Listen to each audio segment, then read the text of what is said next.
is because we'll get people all the time like, hey, half my outlets aren't working. Well, you got to find the one that has the reset, hit the reset, and then it'll be good to go. Right. So that's designed so that if it ever gets wet or you drop your hair dryer in the sink, it's not going to electrocute you. Nice feature to add for people.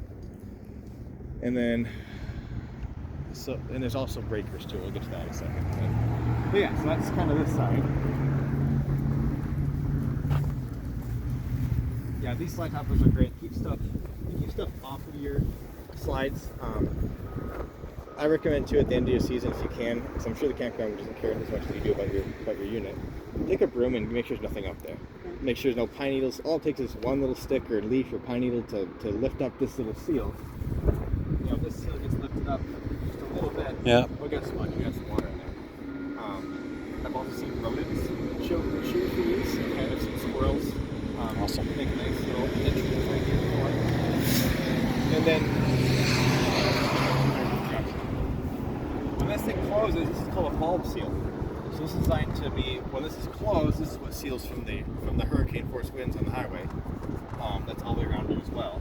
But this is going to be, when your slide out's out, this is what's protecting you from getting water in. Okay. So every now and then, come out and look at it. Make sure when you mentioned take a broom, are you saying like you know, it's to go get on the roof? Yes. Well, so you want to make sure nothing on the top. This is going to be different. Yeah. This is tough to get up. Yes. If somehow pine needles were blown in there or something, you don't want to have those when you close the slide out. Any branches or anything that might have somehow made it up. So how do you get it out if it's inside? Just grab a broom and just kind of gently. Didn't she? Does it actually come out this end? Yeah. Oh, I guess it's. But we're not really here for that, so we might have. Right. We'll handle that. That's good to know, though. This is your slide out. Yeah. This is the top. So there's space right here. And potentially, if you're all summer long, there could be something blown in there. Yeah. You just don't want debris. Especially on the end one. Yeah, clean the toppers and go up top and clean. Yeah, I would have to. I mean, you know, actually a bird could make a nest in there. Yeah, you never know. And it's all it takes is one little thing to make it leak. This is going to be cable and satellite input. Yeah, we won't have that. We're streaming. Okay. Yeah. Most people never use this. Yeah. But good to know. It's there if you want it. In fact, we're getting a T-Mobile home internet unit for the wonder what these ports are for? You'll probably never need to know this, but I'm going to tell you anyway. The jack handle or the crank handle that's in your unit, well, you can actually manually close these slides in emergencies. It'll take you about an hour to do so. Ooh. But you could do it. You could sit here and crank on it, and it eventually would come in case you have total motor failure or something like that, no power, whatever. It could be done.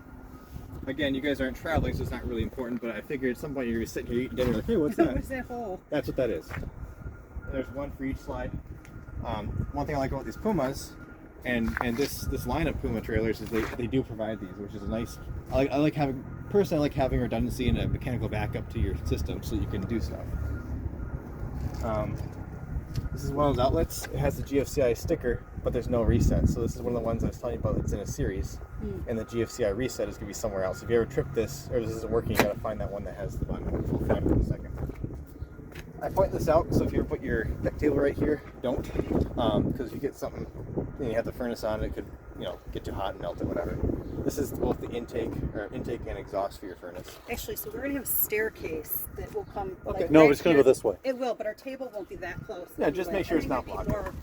It's fine, Trace. Yeah. You're Don't. You're good. So yeah, this coils in, right? So that we could have this flush. Oh yeah. Because we're going to have a different ceramic kind of walk-in. I think. These guys are totally brand new. I'll show you. You fold that up and then it just comes right in. It's pretty straightforward. And this one doesn't have a lock in. It just sits there.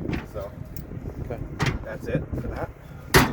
Yeah, you'll have a nice deck. That's pretty good. Yeah, same with that. Tomorrow we might. It's more of a platform. Sure. Place to put your shoes. Are you gonna have a deck over here? No, but this thing is going to go all the way to right here. Okay. So we're always Not really. I don't know if we're gonna. I don't No, know. it'll go. We'll walk in like right here. Yeah, but So these will be in the way. So I almost think you're not going to use these steps. Because these don't fold up. These go inside the camper. I'll show you in a second. Okay. But I just want to finish the outside real quick. Yep. This is if you ever want to fill your freshwater tank.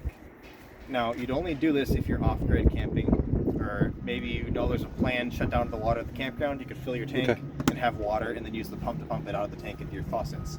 Okay. You'll probably never use this for what you're doing. Okay. But it's there. Drains right there if you ever need it. It's open right now. You can leave it open all the time if you want to. Okay. One more thing on the outside. This is called the LP Quick Connect. LP what? So propane quick connect. This is so if you have like one of those Blackstone griddles or maybe a propane grill, there's a connector that will come with your kit. I'll that probably have plugs something into separate, this, but yeah. and then you can run a hose to, Okay. to your grill and just use the propane off the camper to run it. I used a separate one, but yeah, it's good to know. Right. Yep. This right here, last thing. Sorry, last 3 times here. This is called an SAE2 connection. This is so if you had like a solar array you wanted to like set up at your site and plug in, you can top it with the batteries if you had no other power. You'll probably never use it, but it's there.